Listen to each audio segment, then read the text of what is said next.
Hi, Victoria here, owner of HBA Encompass, the Bookkeeper Hub, and author of Zest for Success. So today we're still on marketing and technology, and I'm just going to talk about a few different things and the way that we've been able to use technology to leverage our business. Now, whatever marketing that you're doing should be aimed at educating your clients, giving them valuable content, but in the end, you obviously want to make a sale out of it. You can't just give useful content day in, day out and not get anything back from it.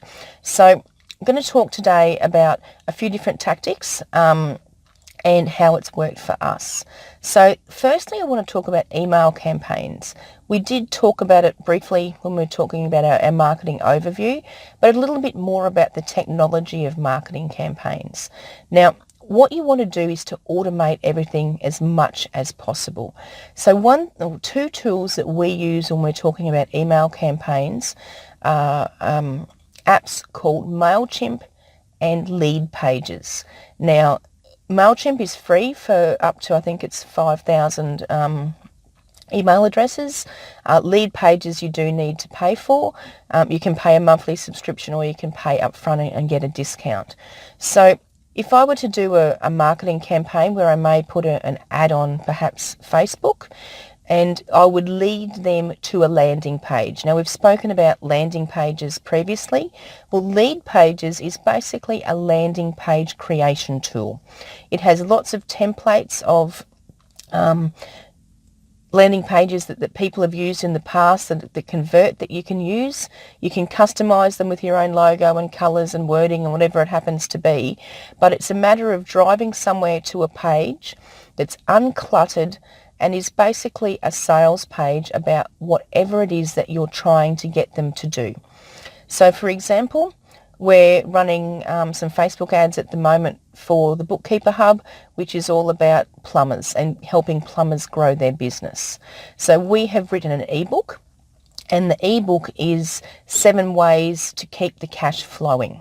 And of course, there's a picture of a running tap with a plumber trying to fix it there. And we're marketing that on Facebook with the click here to download our ebook. When someone clicks on that ad, it takes them directly to a Lead Pages ad, which says, thanks for getting in touch. Click here to get your ebook. And it's asking people for their email address before we give them, or name an email address, before we give them access to that content. So yes, we have some awesome free content, but in return for that content, we're going to get their details so we can further market to them. So once they've clicked their email address, it takes them directly to a program called Box, which is an online document storage where we've allowed it to share a folder where they can download the ebook. Now, the reason we're using Box is that, well, A, it is free, and B, that if we happen to move the file structure around, it doesn't change any links that you've got from prior advertising. Whereas if you use things like Dropbox or OneDrive and Google Drives and stuff like that, if you move the file structure around, any links that you have from prior advertising automatically don't work because they're not in the same spot. So that's why we use Box. So once we've got the person's email address, Lead Pages automatically syncs with a mail program called MailChimp. Now, MailChimp's our app of choice for this, and it goes into a list of people that's called plumbers. So we now have a list of plumbers' names and email addresses that we can send stuff to them. And we have then automated a list of 17 different emails that follow up these plumbers. So the first one goes, thanks for downloading the book. I hope you've really enjoyed it. If you haven't downloaded it, here's the link here to get it. And then you follow them up with content that's relevant to them. So we go through, and about day 6 or 7, there's another ebook that they can download, which is 7 ways to keep the ATO off your back. So stuff that's relevant to our business, but stuff that's also information that's useful to our potential customers. So in exactly the same way, I was talking a week or so ago, or probably 2 or 3 weeks ago now, about the mechanics sending out information to their female drivers of things for maintenance of their car. We just slowly drip feed information to these plumbers. So it's getting them used to getting emails from us. Nothing that's a hard sell, not trying to shove information down their throat. It's an action they can take if they like. And then further down the email thread, we may put in a sell where it's like, you know what, you've got better things in your day to do than your bookwork. If you need some help with your bookwork or whatever it is, click here and we'll be in contact with you. Or further down, we've got a course that we're running using the Zest for Success method for building plumbing businesses. It's specific to plumbers. The only people that are going to be involved is plumbers.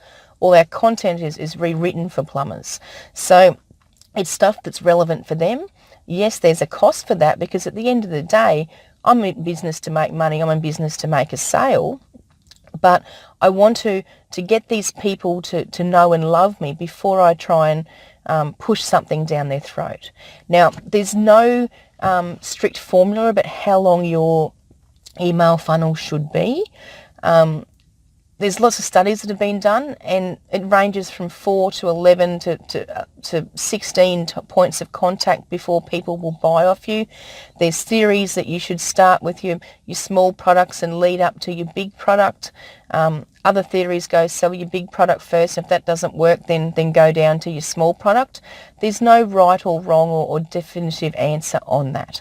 So for email automation and marketing information, we use our Hootsuite to manage our social media. We use Facebook ads, then they're linked to lead pages, which are linked to MailChimp.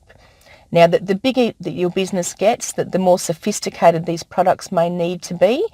And instead of using something like MailChimp, you might want a CRM product such as Entreport or Campaign Monitor or Active Campaign or something like that allows you to manage your list and break it up into more segments. So for instance, if someone clicked and said, yes, I wanted to purchase your webinar, you would stop sending other emails to them about reminding them of the webinar so you don't annoy them, but it clicks onto another campaign that then goes on a different tangent. So you're still in touch with these people on an ongoing basis. And I think an email campaign should probably never stop. It's something that you do want to just continue to drip feed information out to them. But it's really important that whatever it is that you're drip feeding is not annoying. It's not irritating. It's not as I said, shove my product down your throat. It's more of an education and providing value. And the same as any other marketing that you provide, that when they're ready to buy, that you know what service, they know what services that you sell, what products that you've got, whatever it is, and that they go, okay, I need some bookkeeping. The guys in the Bookkeeper Hub seem to really have their stuff together. They know exactly what they're doing. They're sending me awesome stuff that's helping me all the time. I've got better things to do than do my own bookkeeping. I want to be out on the tools, or I want to be spending time with the kids. I'll talk to them about helping me. So it's all about continuing to build your tribe. So that's what I've got to say today about email automation. I've given you the tools that we use. There's heaps of them out there. You could spend days and days Googling them. As I've said before, I always look for the cheapest option at the time, particularly if you're just starting your business or you've got a struggling business or you're only starting on this journey of automation. Start with the free ones. Work out what works for you, what doesn't work for you, and as your business or your skills grow, move on to the more expensive, more complicated applications. So that's what I've got to say today. I'll see you on the other side.